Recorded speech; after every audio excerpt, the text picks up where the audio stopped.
జై శ్రీమన్నారాయణ. శ్రీమద్భగవద్గీత 14వ అధ్యాయము గుణత్రయ విభాగయోగము 3వ శ్లోకము. మమ యోనిః మహద్బ్రహ్మ తస్మిన్ గర్భం దధామ్యహం సంభవః సర్వభూతానాం తతో భవతి భారత. ఓం. గీతాచార్యుడు శ్రీకృష్ణ పరమాత్మ అర్జునుడితో పాటు మనందరికీ గుణత్రయ విభాగ యోగాన్ని ఉపదేశం చేస్తూ ఉన్నాడు. పరమాత్మ ఈ రకంగా అంటూ ఉన్నాడు, అర్జునా, ఈ సకల జగత్తుకంతటికీ కారణం మూల ప్రకృతి. ఆ మూల ప్రకృతి నా ఆధీనములో ఉంది. నేనేం చేస్తానంటే ఈ జీవులందరినీ వారి వారి కర్మానుసారముగా ఈ ప్రకృతిలో ప్రవేశపెడుతూ ఉంటా.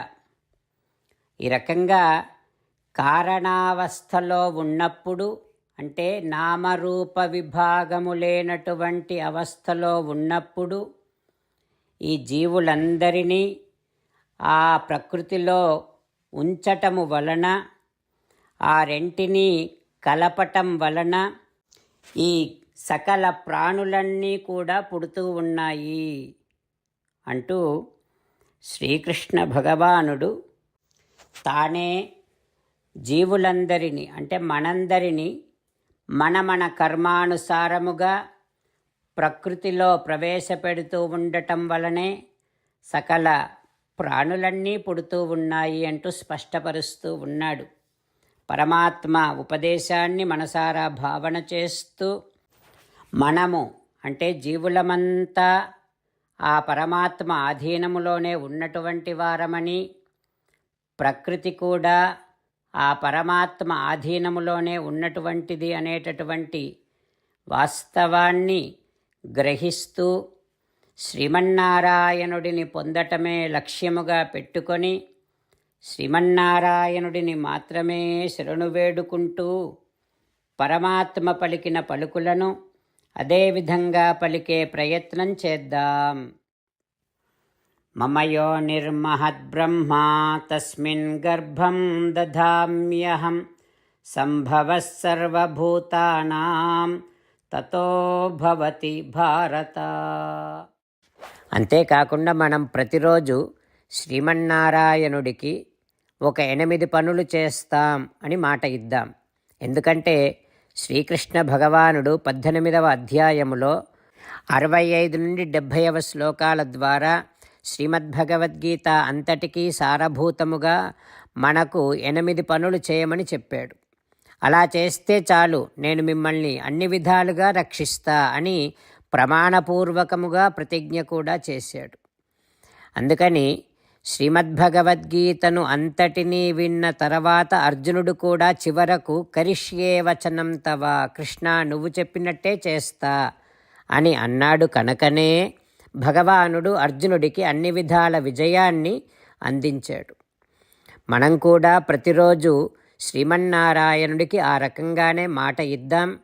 8 పనులు చేస్తాం అని మనము మాట ఇస్తే అది అష్టాక్షరీ మహామంత్ర జపము చేసినటువంటి ఫలితాన్ని మనకు ప్రతిరోజు ఇస్తుంది.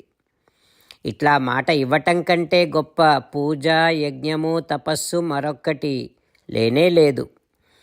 అందుకని నేను అంటూ ఉంటాను, మీరు మనస్సులో భావిస్తూ ఉండండి. ఈ రకంగా మనము మాట ఇస్తూ ఉంటే శ్రీకృష్ణ భగవానుడి ముఖారవిందములో కలిగేటటువంటి ఆనందాన్ని మనం ప్రతిరోజు దర్శిద్దాం, ఆస్వాదిద్దాం. జై శ్రీమన్నారాయణ. హో శ్రీమన్నారాయణ, నువ్వు చెయ్యమన్నట్టే నేను నిన్నే సంతతము ధ్యానము చేస్తూ ఉంటా. హో శ్రీమన్నారాయణ, నువ్వు చెప్పినట్టే నేను నీ భక్తుడిగానే ఉంటా. హో శ్రీమన్నారాయణ, నువ్వు చెయ్యమన్నట్టే నేను నా విధులను కర్తవ్యాలను నీ సేవగా నీ తృప్తి కోసమనే సక్రమంగా నిర్వర్తిస్తూ ఉంటా.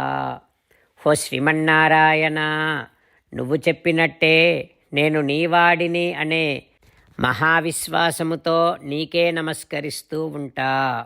ఓ శ్రీమన్నారాయణ, మామేకం శరణం వ్రజ, నన్ను ఒక్కడిని మాత్రమే శరణు వేడుకో అని నువ్వే అన్నావు కనుక నేను నిన్ను ఒక్కడిని మాత్రమే శరణు వేడుకుంటా. ఓ శ్రీమన్నారాయణ, మా శుచః, ఇక దుఃఖించకు అని నువ్వే నాకు భరోసా ఇస్తున్నావు కనుక నేను ఇక దుఃఖించను.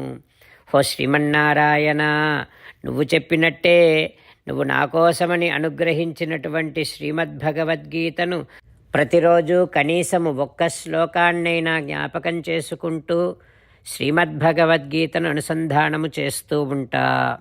ఓ శ్రీమన్నారాయణ, నువ్వు చెప్పినట్టే నువ్వందరి కోసమని చెప్పినటువంటి శ్రీమద్భగవద్గీతను తెలియని భక్తులందరికీ తెలియచేసే నా వంతు ప్రయత్నాన్ని నేను నిరంతరము కొనసాగిస్తూనే ఉంటా. ఓ శ్రీమన్నారాయణ, నేను నువ్వు చెప్పినట్టే చేస్తా, నీకు నచ్చినట్టే ప్రవర్తిస్తా, నీకోసమే పని చేస్తూ ఉంటా. కరిష్యే వచనం తవ. ఇప్పుడు శ్రీమద్భాగవతాన్ని అనుసంధానం చేసుకుందాం. శ్రీమద్భాగవత గ్రంథానికి నమస్కారం. నిగమకల్పతరోర్గలితం ఫలం సుఖముఖాదమృతద్రవ సంయుతం పిబత భాగవతం రసమాలయం ముహురహో రసికా భువి భావుకాః. శ్రీసుఖ యోగీంద్రుల వారికి నమస్కారం. యం ప్రవ్రజంతమనుపేతమపేతకృత్యం ద్వైపాయనో విరహకాతర ఆజుహావ పుత్రేతి తన్మయతయా తరవోభినేదుః తం సర్వభూతహృదయం మునిమానతోస్మి. నరనారాయణులకు, చతుర్ముఖ బ్రహ్మకు, సరస్వతీదేవికి, వ్యాస మహర్షుల వారికి నమస్కారం. నారాయణం నమస్కృత్య నరం చైవ నరోత్తమం దేవీం సరస్వతీం వ్యాసం తతో జయం ఉదీరయేత్. శ్రీమద్భాగవతము దశమస్కంధము 10వ స్కంధము 264వ రోజు.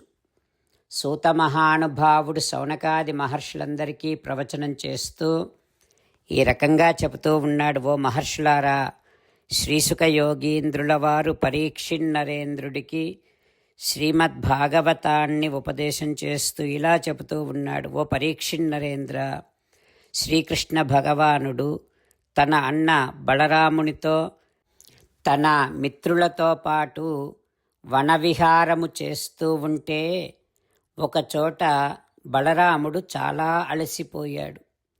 అలసిపోయి క్రీడా పరిశ్రాంతం గోపోత్సంగ ఉపబర్హణం, ఒక గోపబాలుని తొడపైన తన తల పెట్టుకొని పడుకున్నాడు బలరాముడు. అట్లా బలరాముడు విశ్రాంతి తీసుకుంటున్నప్పుడు శ్రీకృష్ణ భగవానుడు అక్కడికి వచ్చాడు. వచ్చి స్వయం విశ్రమయతి ఆర్యం పాద సంవాహనాదిభిః.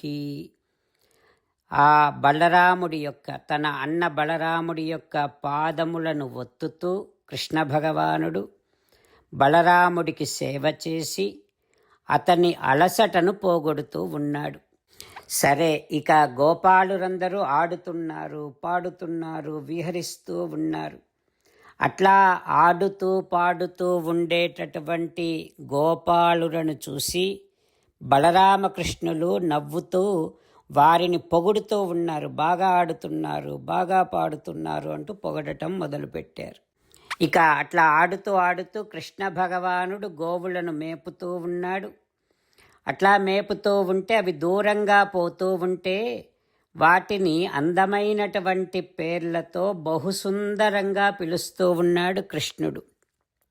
రావే పూర్ణచంద్రిక, రావే గౌతమి గంగ, రమ్ము భగీరథ రాజతనయ, రా సుధా జలరాశి, రా మేఘబాలిక, రమ్ము చింతామణి, రమ్ము సురభి, రా మనోహారిణి, రా సర్వమంగళ, రా భారతీదేవి, రా ధరిత్రి, రా శ్రీ మహాలక్ష్మి, రా మందమారుతి, రమ్ము మందాకిని, రా శుభాంగి అంటూ శ్రీకృష్ణ భగవానుడు తన మేఘగర్జన లాంటి అద్భుతమైనటువంటి గంభీరమైనటువంటి కంఠస్వరముతో గోవులను ముద్దుగా పేరు పేరున పిలుస్తూ ఉన్నాడు. ఆ తర్వాత ఏం జరుగుతుందో రేపు తెలుసుకుందాం. ఓం శ్రీకృష్ణ పరబ్రహ్మణే నమః. ఓం అస్మద్గురుభ్యో నమః.